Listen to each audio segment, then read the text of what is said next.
नमः संस्कृताय मित्रों, स्वागत है आपका एक बार फिर से हमारे YouTube चैनल सेंट्रल मिशन में। तो अभी तक आपने हमारे चैनल को यदि लाइक नहीं किया है, सब्सक्राइबर नहीं किया है, तो उसे सब्सक्राइब करें, लाइक करें और शेयर करें। मित्रों, आज का हमारा ये वीडियो, क्योंकि अब वक्त है संस्कृत पढ़ने का।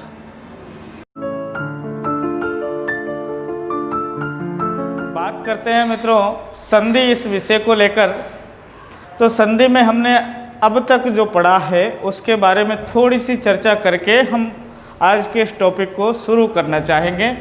तो आप वीडियो पर यदि नए आपने अभी भी देखना शुरू किया है तो वीडियो को अंत तक देखें और हमारे पिछले जो वीडियो है उनको अवश्य देखें, तो आप बहुत अच्छी तरह से रिलेट कर पाओगे।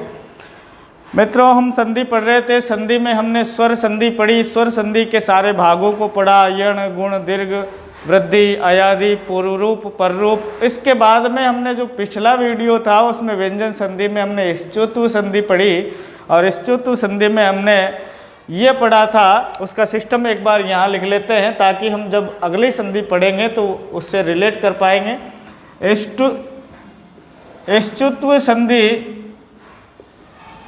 स्तुत्व संधि में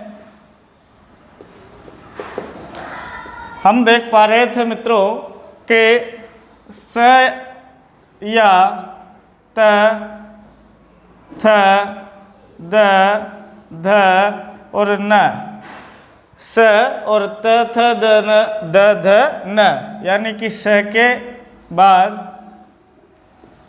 और त वर्ग के बाद, स और त वर्ग के योग में क्या आ रहा था? ये वाला श, तालव्य श, और च वर्ग, च, छ, ज, झ और य।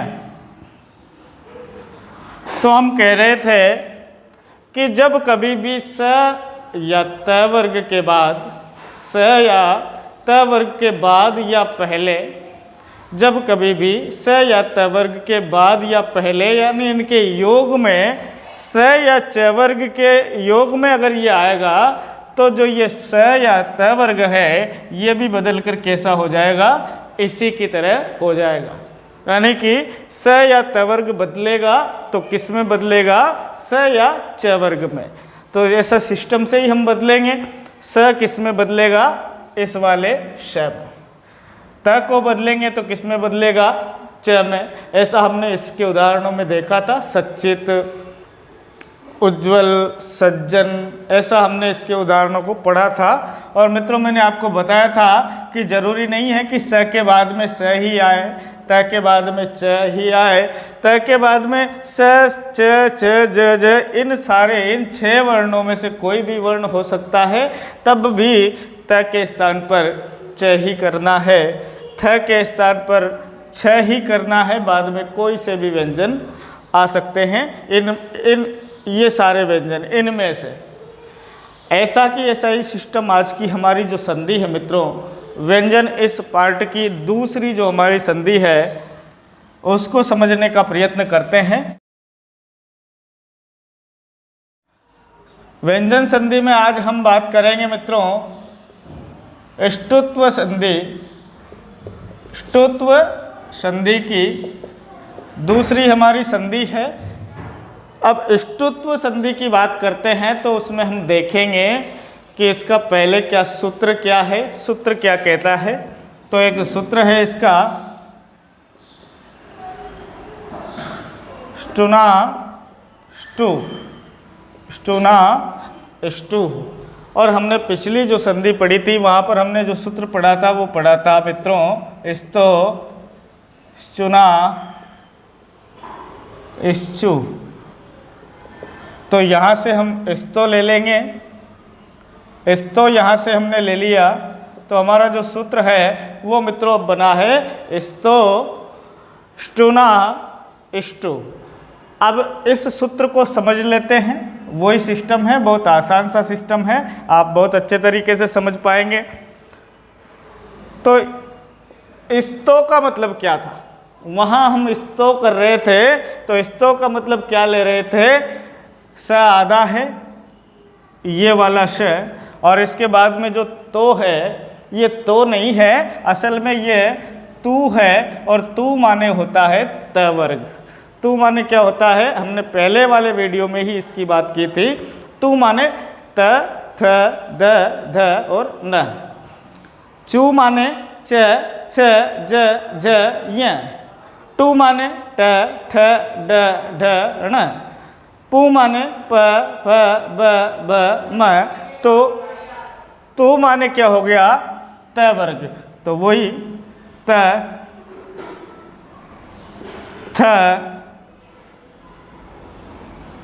द, ध और न। स्तो को हम जान गए, स्तो माने स और त वर्ग। हम यदि देखें मित्रों तो आप देखेंगे कि इस त वर्ग का उच्चारण स्थान क्या है, अकूह विसर्जनीया नाम कंठ। कू माने क वर्ग, अकूह विसर्जनीया नाम कंठ है। तो ये श भी और ये त भी सारे कहाँ के वर्ण हैं, कंठ के वर्ण हैं। और फिर मित्रों इधर हमारे यहाँ हमारे पास है कि स्टुना। स्टुना में जो आधा स देख पा रहे हैं, मूर्धन्य श, इस प्रकार का श, षटकोण वाला श। और टू माने हम क्या समझें, टू माने हम समझें ट वर्ग। ट, ठ, ड, ढ और ण लिख देते हैं। ट, ठ, ड, ढ और न। अब ये कह रहा है कि स्तु के योग में श या ट वर्ग आए तो ये जो स या त वर्ग है ये किस में बदल जाए, स्टु में बदल जाए। तो स्टु का मतलब श और ट, ठ, ड, ढ और ण, ये हमारा स्ट्रक्चर बना है। स्तो, स्टुना, स्टु, ऐसा इसका सूत्र है। लेकिन आप ये समझें कि जब कभी भी स या त वर्ग पहले श षटकोण वाला और च वर्ग में बदल रहा था। क्यों बदल रहा था, क्योंकि उसने उसकी संगति कर ली थी। स या च वर्ग की संगति कर ली थी तो उसके जैसा ही वो हो गया था। यहाँ भी यही है कि ये जो स या त वर्ग है ये यदि ये इनकी संगति कर रहा है तो फिर कैसा हो जाएगा, इन्हीं के जैसा हो जाएगा। तो इस स को बदलेंगे तो किस में बदलेंगे, इस स को बदलेंगे तो इस वाले स में बदलेंगे, इस स को बदलेंगे तो इस वाले स में बदल देंगे। थ को किस में बदलेंगे, ठ में। द को किस में, ड में। और ध को ड में, न को ण में। अब आप ये ना समझे कि इनको बदलेंगे तो कैसे बदलेंगे, तो स के बाद स आए तो श में ही बदल देंगे, त के बाद ट आए तो ट में बदल देंगे, नहीं बदलेंगे। ट के बाद स के बाद श आए और श ना आए तो इनमें से कोई सा भी वर्ण आए तब भी स को बदलेंगे तो किस में बदलेंगे, मूर्धन्य श में बदलेंगे, श षटकोण वाला में बदलेंगे।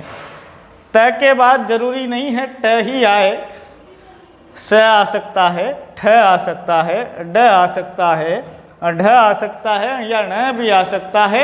यदि इनमें से कोई भी वर्ण है तो फिर इस त को किस में बदलेंगे, ट में बदलेंगे। ऐसा नहीं है कि त को आप ड में बदल दो, द को आप श में बदल दो, बदलेगा श में ही, चाहे बाद में श हो या फिर इनमें से कोई वर्ण हो, और पहले हो या बाद में हो तो हमेशा कौन बदलेंगे, स या त वर्ग। पहले भी यही बदल रहे थे जब इन्होंने संगति करी थी श या च वर्ग की संगति करी थी, तो ये जो श या त वर्ग था श या च वर्ग में हुआ जा रहा था, तो वहाँ पर हमारी जो संधि थी वो इष्टुत्व संधि थी।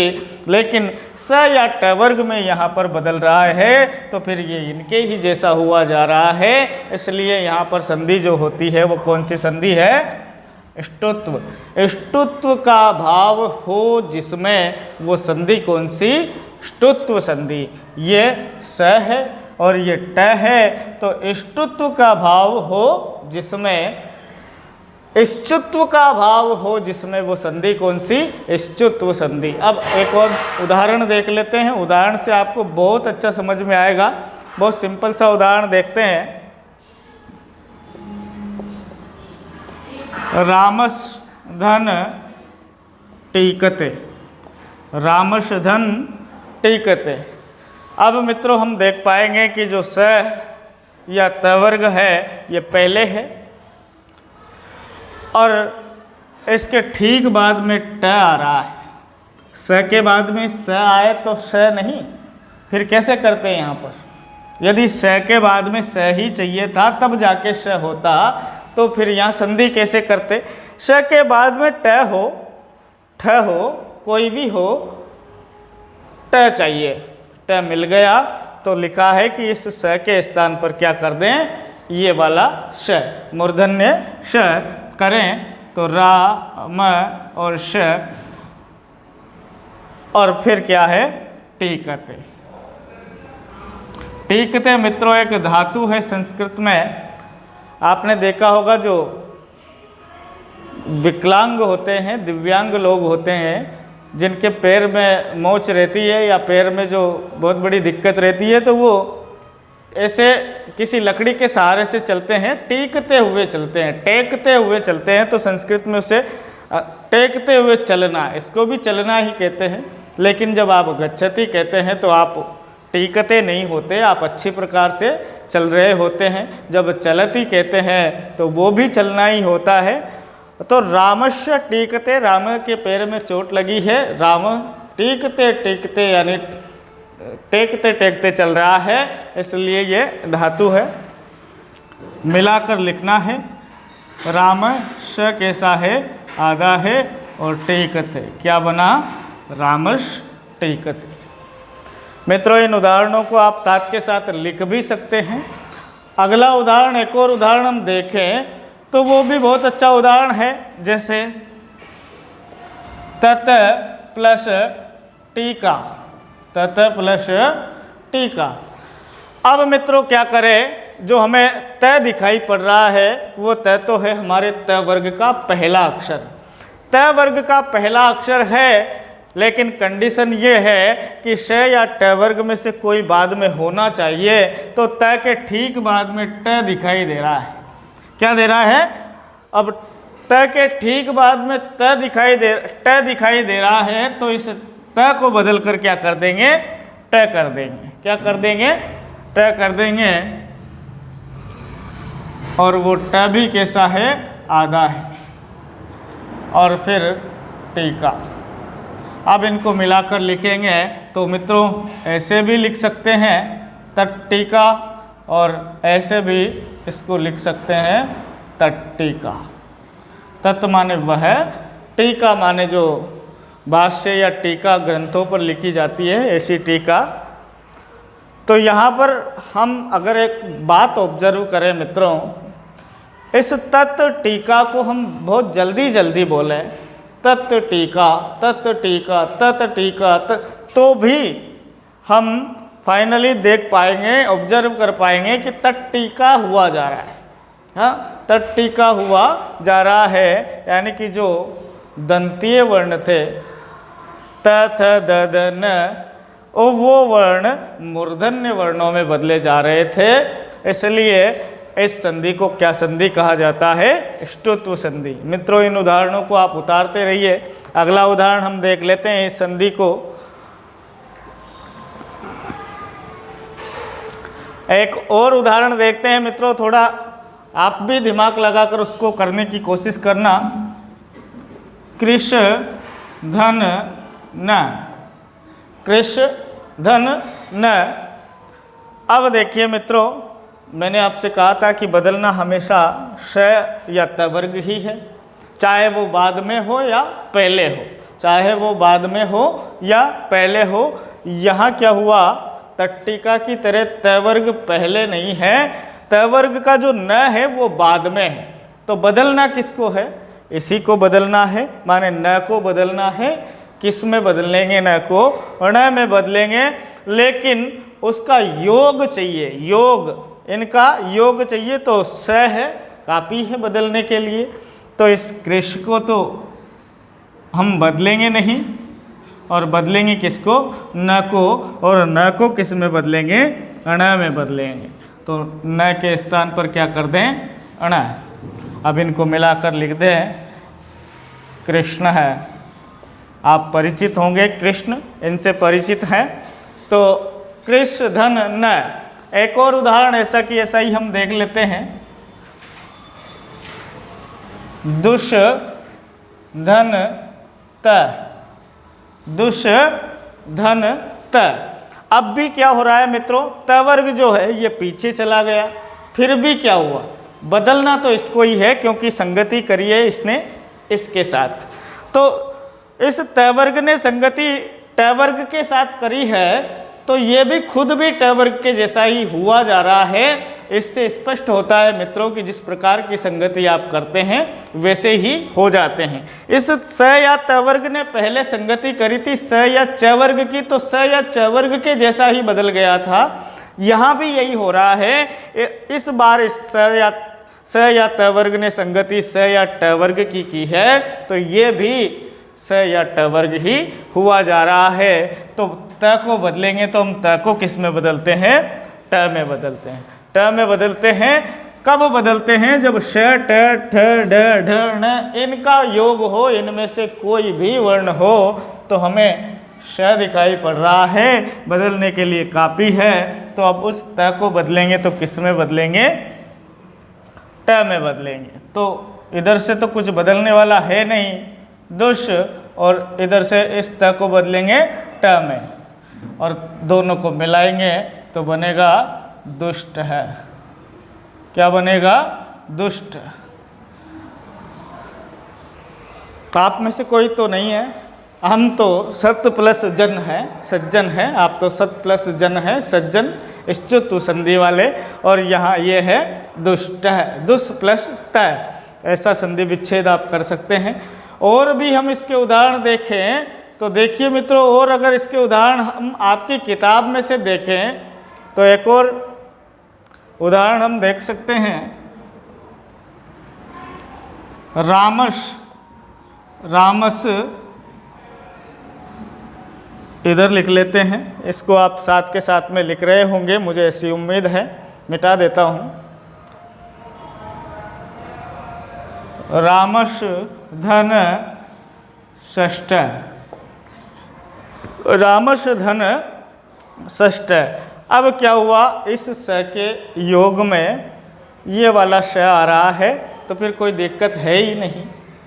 इस स के योग में ये वाला श आ रहा है, बहुत अच्छी बात है। इस स के योग में ये वाला स न आकर यहाँ ट आता, ठ आता तो भी चल जाता, लेकिन अच्छा है कि ये वाला श आ रहा है, तो इसको बदल देंगे किस में, श में।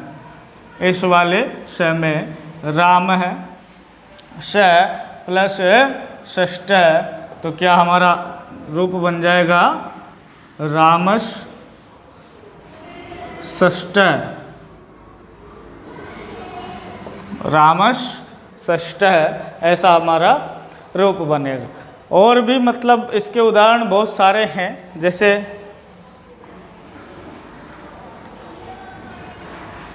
ईश, ईश प्लस त, हमने यहाँ किया था, ऐसा ही उदाहरण है, ईश प्लस त, तो क्या बनेगा, त को बदलेंगे, त को बदलेंगे तो किस में बदलेंगे, ट में बदलेंगे। तो बदल देते हैं पहले, और ईश को लिख देते हैं ऐसा कि ऐसा। क्या बना, इष्ट, इष्ट है।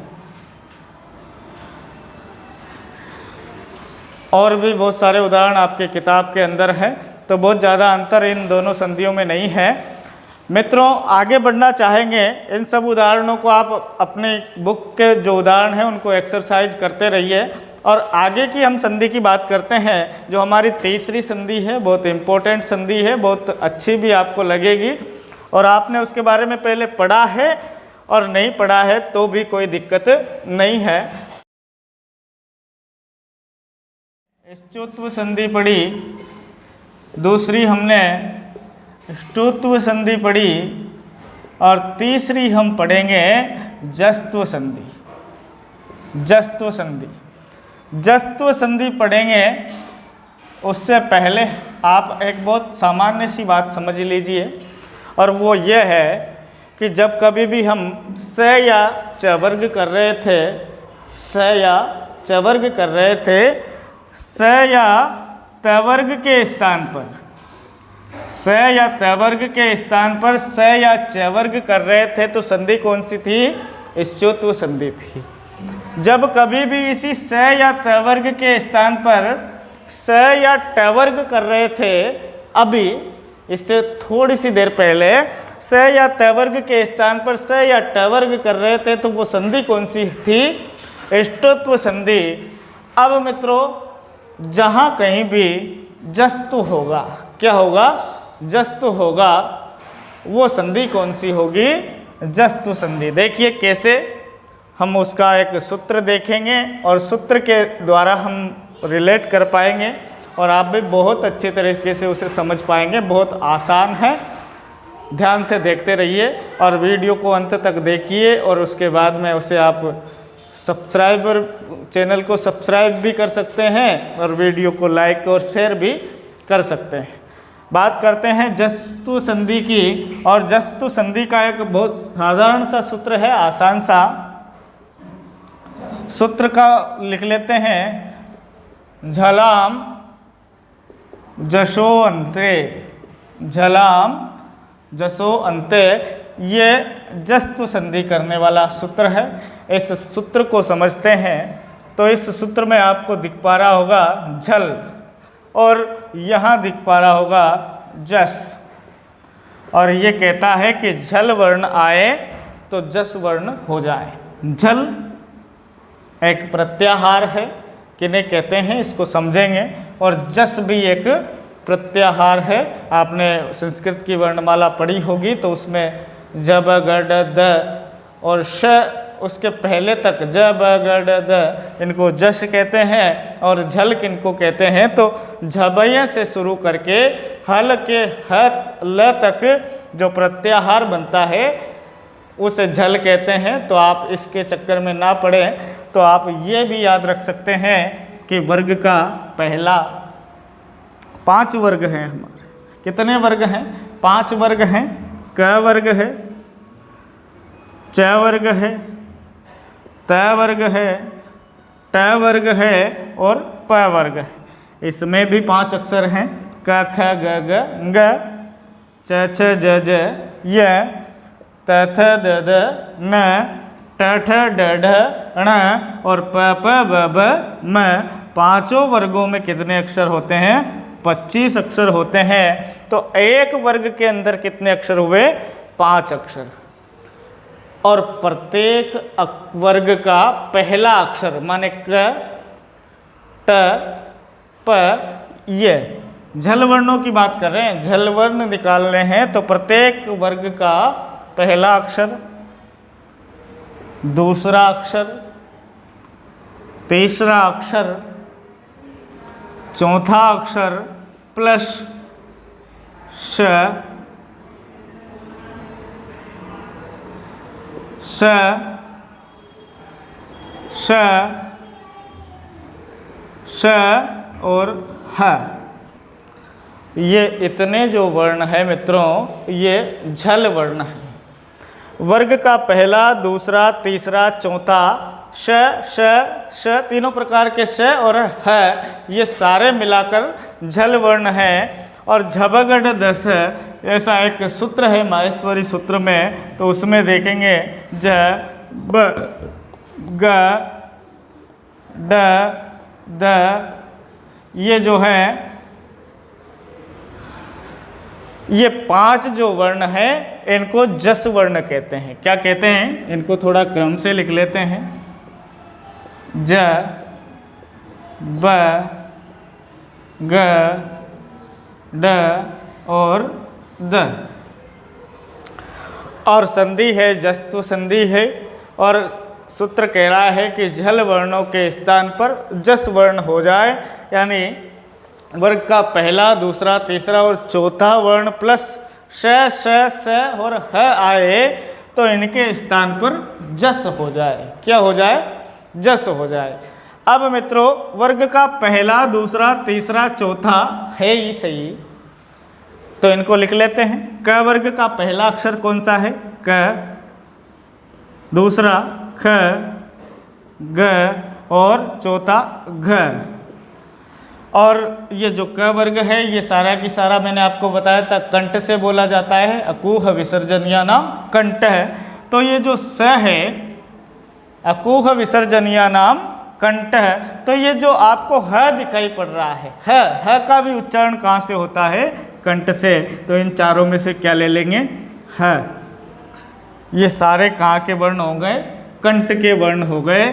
और इन कंठ के वर्णों को इनके स्थान पर जस करना है, इनके स्थान पर जस करना है। दूसरा अपन वर्ग ले लेते हैं, उसमें भी वर्ग का पहला, दूसरा, तीसरा और चौथा, और इनमें से कोई एक होगा तो आ जाएगा।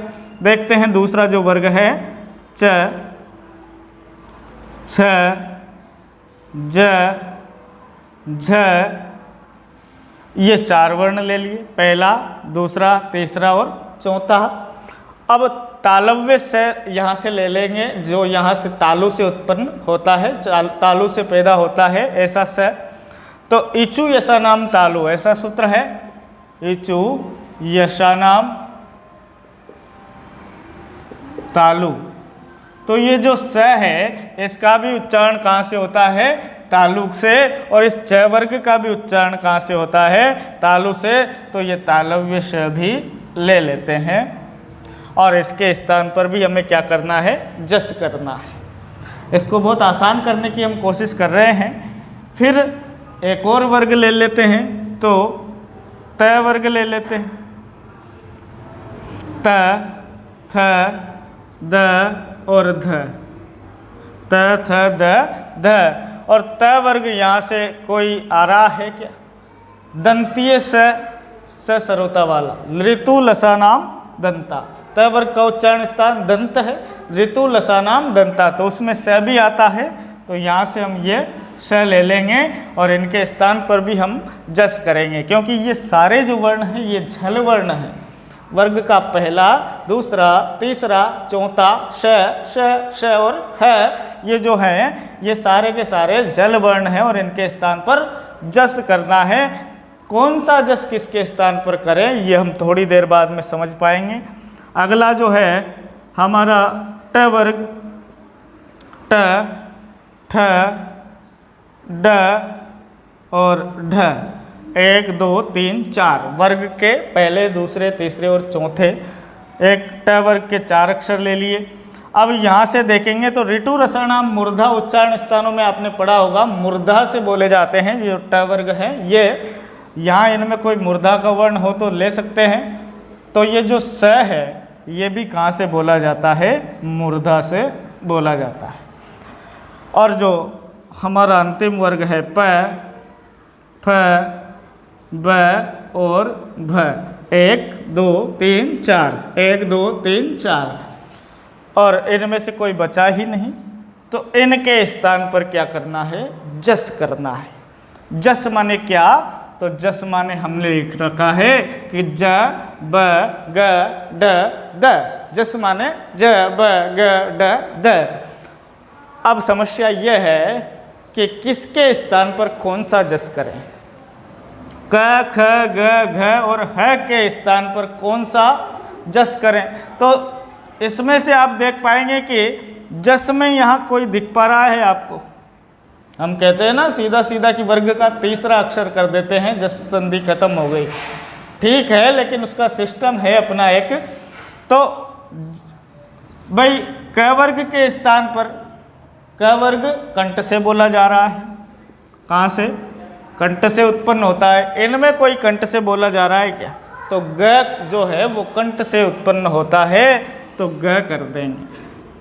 क के स्थान पर भी, है ना, झल के स्थान पर जस कर देंगे, क के स्थान पर भी, ख के स्थान पर भी, इनमें से जस कर देंगे तो क्या कर देंगे?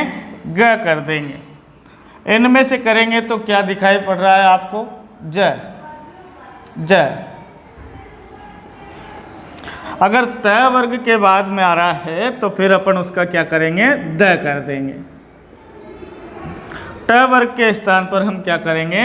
ड कर देंगे। और यदि प वर्ग है तो फिर उसका तीसरा वर्ण कर देंगे, यानी जस कर देंगे। तीसरा वर्ण माने जस, तो इसका तीसरा कौन सा? ब, इसका तीसरा कौन सा? ड, इसका कौन सा? द, और ज ग। यही तो है जस, यही तो जस है, तीसरा वर्ण हो जाए, है ना। तो अब हम इसको समझने का प्रयास करते हैं उदाहरणों के द्वारा। ऐसा आप बना सकते हैं, ये इसका सूत्र है, स्ट्रक्चर है। अब इसका उदाहरण मित्रों देख लेते हैं। उदाहरण में क्या है? एक बहुत ही प्रसिद्ध उदाहरण है, बार बार पूछा जाता है, वाग प्लस ईश। वाग प्लस ईश है, और हमारे पाठ में भी आया था वागीश्वरी। पहले जो सुरभारती पाठ पढ़ा था अपन ने कक्षा 10 का, उसमें वागीश्वरी ऐसा शब्द आया था। वाक प्लस ईश है। अब देखिए व्यंजन आ रहा है, क वर्ग आ रहा है, क आ रहा है, वर्ग का पहला अक्षर आ रहा है, और जो पहला अक्षर है वो झल है। क्या है? झल है। और इस झल के स्थान पर क्या कर दें? जस कर दें। क्या कर दें? जस कर दें। तो अब क, ख, ग, घ, इस वर्ग में से जस कौन है? ग है। ऐसा तो है ही नहीं कि क के स्थान पर जस तो कर देंगे लेकिन ब करेंगे, तो ब तो इस प वर्ग के स्थान पर होगा, ड तो इस ट वर्ग के स्थान पर होगा। तो क आ रहा है तो क के स्थान पर कौन सा वर्ण करेंगे? वर्ग का तीसरा अक्षर करेंगे। तीसरा अक्षर क्या है? ग है। तो वा ग धन ईश है, और हमारा जो शब्द है वो बनेगा वा ग आधा है, और फिर उसके जस्ट बाद में बड़ी ई की मात्रा है। तो बड़ी ई की मात्रा आप ऐसे ना लगा दें, ये इधर से छोटी ई की लग रही है, और बड़ी की मात्रा ऐसे लगा के वागी और श, वागीश, ऐसा आपको बनाना चाहिए। तो हुआ क्या फाइनली? यहाँ पर क के स्थान पर क्या हुआ? ग हुआ, यानी झल के स्थान पर जस हुआ। झल के स्थान पर जस हुआ, या फिर यूं कह लीजिए कि पहले के स्थान पर तीसरा हुआ। पहले के स्थान पर तीसरा हुआ। और भी उसके बहुत सारे अच्छे अच्छे उदाहरण हैं इसके मित्रों, हम देखते हैं कहाँ, यहाँ लिखते हैं इनको। और अगला जो उदाहरण है वो भी बहुत अच्छा उदाहरण है। जैसे जगत धन ईश, जगत धन ईश है, इसको हम करने का प्रयास करेंगे तो हम देख पाएंगे कि जो जगत में है तय जो दिखाई दे रहा है वो हलंत है, इसका मतलब व्यंजन संधि है। और हम ये भी देखेंगे कि वो वर्ग का पहला अक्षर है, माने झल भी है, झल वर्ण भी है। और अब झल के स्थान पर क्या करना है? जस करना है। क्या करना है? जस करना है। तो त वर्ग का, यानी अपने ही वर्ग के तीसरे अक्षर में इसको बदल देंगे। हाँ, तो त वर्ग का तीसरा अक्षर कौन सा है? द है। और जस को, इसी को ही तो अपन जस कहते हैं, तो तीसरे में बदल देंगे। त को किस में बदलेंगे? द में बदल दिया। इधर से ज ग द, और फिर इधर से ईश है, मिला देंगे इनको, ज ग, और फिर द आधा, और इसमें बड़ी की मात्रा लगाई तो जगदीश, ऐसा हमारा रूप बन गया। और उदाहरण इसके देखें, बहुत सारे उदाहरण हैं और यहाँ से बहुत ज़्यादा बार प्रश्न पूछा जाता है। ये वागीश तो बहुत बार बार पूछा ही जाता है, इसलिए इनको सबको इसी तरह से आप करें। आप इसी तरह से करें, अभ्यास करें, तभी आप इनको बहुत देर तक, बहुत लंबे समय तक स्थायी कर सकेंगे। और यदि आपको वीडियो बहुत कम समझ में आ रही है या मान लीजिए आप कहीं पर अटक रहे हैं तो दोबारा इसको देख सकते हैं। और मित्रों, कम समझ में आने का कारण ये भी हो सकता है कि आपका जो क्रम हो वो व्यवस्थित नहीं हो। हमने जो क्रम से वीडियो डाली है, पहले स्वर व्यंजन की, फिर यण संधि की, फिर अयादि संधि और गुण संधि, इसके बाद वृद्धि संधि, पूर्वरूप पररूप संधि के बाद में हमने इष्टोत्व संधि, और आज इष्टोत्व और जस्तु संधि की हम बात कर रहे हैं। तो बिल्कुल एक अपना क्रम है। यदि आप नए हैं चैनल पर तो बाद वाले वीडियो आप देखें, मेरी आपसे यही रिक्वेस्ट है और आपके लिए यही सलाह भी है कि आप जब भी देखें तो टॉपिक को कहीं से बीच से न देखकर उसको एक अपने क्रम से देखेंगे तो बहुत आसान वो सिस्टम आपके लिए होगा। अगला जो वीडियो क्या ये उदाहरण है उसे देख लेते हैं। षट धन आनन, षट धन आनन। षट माने 6 और आनन माने मुख, 6 मुखों वाला कौन है? षट आनन है, षट 6 मुख। अब देखो इन दोनों को मिलाते हैं तो इस दोनों में हम देख पा रहे हैं ट वर्ग है। ट वर्ग का पहला अक्षर है जो झल है और उसको जस में बदलना है। जस क्या है? ट वर्ग का तीसरा अक्षर जो है वो क्या है? ड है। बदल देते हैं इसको, श ड और फिर आ न। अब देखिए श ड आधा है, आधे ड में आके मिला क्या? आ। क्या आके मिला? आ। और फिर क्या है?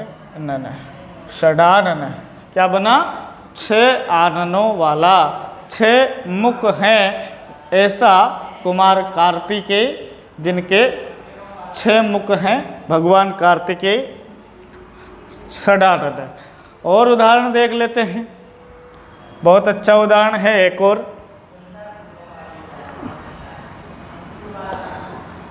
दिक् प्लस अंबरः, दिक् प्लस अंबरः, ऐसा उदाहरण है। अब हम देखेंगे कि क वर्ग है और क वर्ग के स्थान पर हमें वर्ग का तीसरा अक्षर करना है, माने जस करना है। क्या करना है? जस करना है। तो दि क के स्थान पर तीसरा वर्ण करेंगे तो क के वर्ग का ही करेंगे। क्या करेंगे? ग करेंगे। और ग भी कैसा करेंगे? आधा करेंगे। और फिर बाद में क्या है? अंबरः।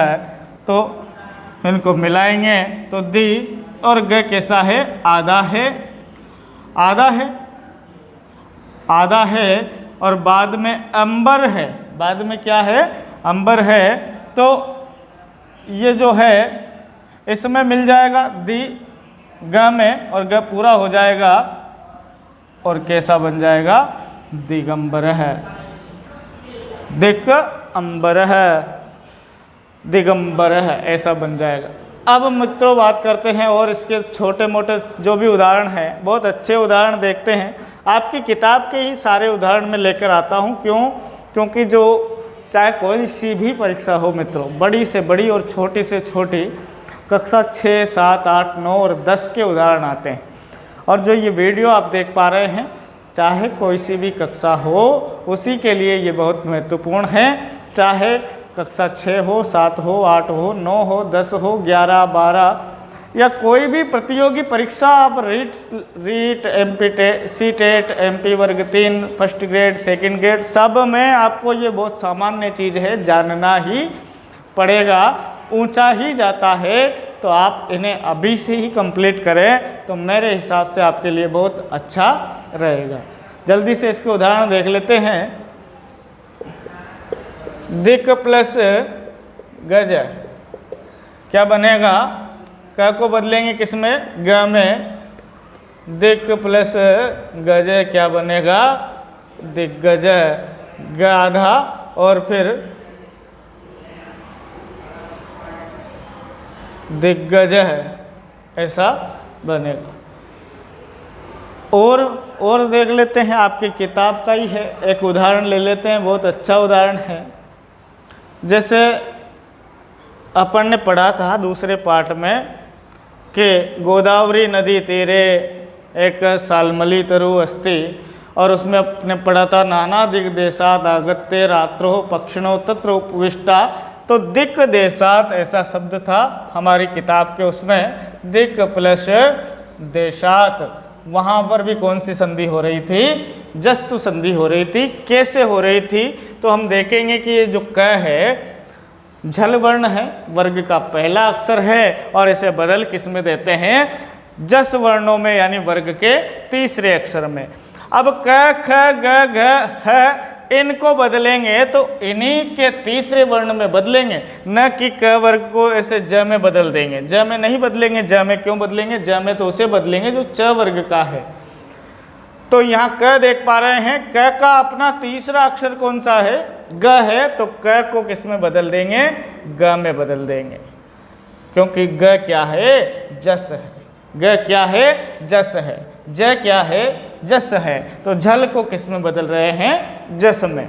दिक, देग, और फिर क्या है? देशात, और दिग देशात, देशात, दिग्देशात, ऐसा रूप बन गया। अब मित्रों और उदाहरण देखते हैं, बहुत अच्छा। शुप प्लस अंत, बहुत, हम इस वर्ग का भी एक उदाहरण ले लेते हैं। शुभ प्लस अंत है। तो शुभ प्लस अंत ऐसा है, तो अब क्या हो रहा है? यहाँ पर प वर्ग दिखाई पड़ रहा है। प वर्ग का पहला अक्षर है, बदलना किस में है? तीसरे में बदलना है। तीसरा माने प वर्ग का ब, जो प पहला है और ब तीसरा है, और ये तीसरा ही तो जस है। झल को किस में बदल रहे हैं? जस में बदल रहे हैं। तो प को किस में बदल देंगे? ब में बदल देंगे। इधर क्या है? सु, यहाँ क्या है? ब, और फिर क्या है? अंत है। इनको मिलाएंगे तो बनेगा सु ब, और ये ब जाएगा अ के पास, इसको पूरा कर देगा, और क्या बनेगा? सुबंत। सुप अंत में है जिनके ऐसे सुबंत है। एक और उदाहरण इसका बहुत जल्दी आप देख लें। अच, अच माने स्वर, अच माने स्वर, और अंत। अब देखिए मित्रों, यहाँ क्या हो रहा है? च वर्ग। क्या है? च वर्ग है, और बदलेगा किस में? ज में। किस में बदलेगा? ज में, क्योंकि ये तीसरा अक्षर ही तो जस है। छल को किस में बदल रहे हैं? जस में। वर्ग का पहला, दूसरा, तीसरा, चौथा, और श श श और ह। पहला, दूसरा, तीसरा, चौथा, और श श श और ह। इनको किस में बदलें? जस में बदलें, माने अपने ही वर्ग के तीसरे अक्षर में बदलें। तो इस च को किस में बदलें? इस ज में बदलें। ये लीजिए मित्रों, अ ज और फिर अंत। क्या बना? अ ज को मिलाएंगे अ में ज, और फिर क्या बचा? अजंत। अच अंत में हैं जिनके, स्वर अंत में हैं जिनके, उन्हें कहेंगे अजंत। सुप माने सुप प्रत्यय अंत में हैं जिनके, उन्हें कहेंगे सुबंत। दिक अंबर है ना, तो दिगंबर। ऐसा हमारे सामने बहुत सारे उदाहरण हैं, और भी उदाहरण हैं, आपकी किताब में भी है। आपने देखा होगा, एतत् वचनम श्रुत्वा, ऐसे वचन सुनकर, भामाशाह उवाच, भामाशाह बोले। तो वहाँ पर भी एतत् वचनम, इसकी संधि करते हैं, तो वहाँ पर भी हम देखेंगे यही संधि है। त के स्थान पर क्या हुआ? त के स्थान पर द हुआ। त के स्थान पर क्या हुआ? द हुआ। ए त द, और फिर क्या है? वचनम। लिखेंगे तो ए त द, और इस व को यहाँ लिख देंगे व च न म। आप नहीं चाहे तो वहाँ भी लिख सकते हैं, लेकिन फिर द आपको ऐसे लिखना पड़ेगा, ए त द व च नम। आप ऐसे भी लिख सकते हैं, एतद वचनम या एतद वचनम। मित्रों, आज हमारी जो कोशिश थी ये थी कि हम इष्टुत्व संधि और जस्तु संधि को कंप्लीट कराएं। इससे पहले हमने इष्टुत्व संधि की भी चर्चा की है। 3 संधियां आपकी व्यंजन संधि में कंप्लीट हो गई है, 2 संधियां आपकी इसमें और बची है, तो एक वीडियो और जल्दी ही लेकर आएंगे। आप इस चैनल पर यदि नए हैं और आपने पूरा वीडियो देखा है तो इस चैनल को सब्सक्राइब करें, वीडियो को लाइक करें, अपने मित्रों को शेयर करें। और मित्रों, हमारी नई नई कक्षाएं, हमारे चैनल पर नई नई जो कक्षाएं हैं, अब हम सामाजिक की भी यहाँ पर कक्षाएं लेकर आने वाले हैं और साइंस की भी हमारा प्रयास है। हमारे सर लगातार लगे हुए हैं कि इस दुविधा के समय में और आपकी पढ़ाई बहुत अच्छी तरह से हो जाए, इसका पूरा हमारी तरफ से प्रयास किया जा रहा है। आप इस प्रयास को एक लाइक, शेयर और सब्सक्राइब करके बहुत अधिक बल प्रदान कर सकते हैं। आपका लाइक, आपका सब्सक्राइब हमारे लिए बहुत मायने इसलिए रखता है कि हम इससे मोटिवेट होते हैं। आपको पढ़ाने के नए नए तरीके और इसमें जो मेहनत होती है वो हमें करने में बहुत मज़ा आता है, क्योंकि हमारे इतने प्यारे दर्शकों के द्वारा हमें बहुत अच्छा प्यार मिल रहा है। सेंट्रल मिशन इस चैनल को विजिट करने के लिए, अंत तक देखने के लिए आपका एक बार फिर बहुत बहुत धन्यवाद। नमः संस्कृताय।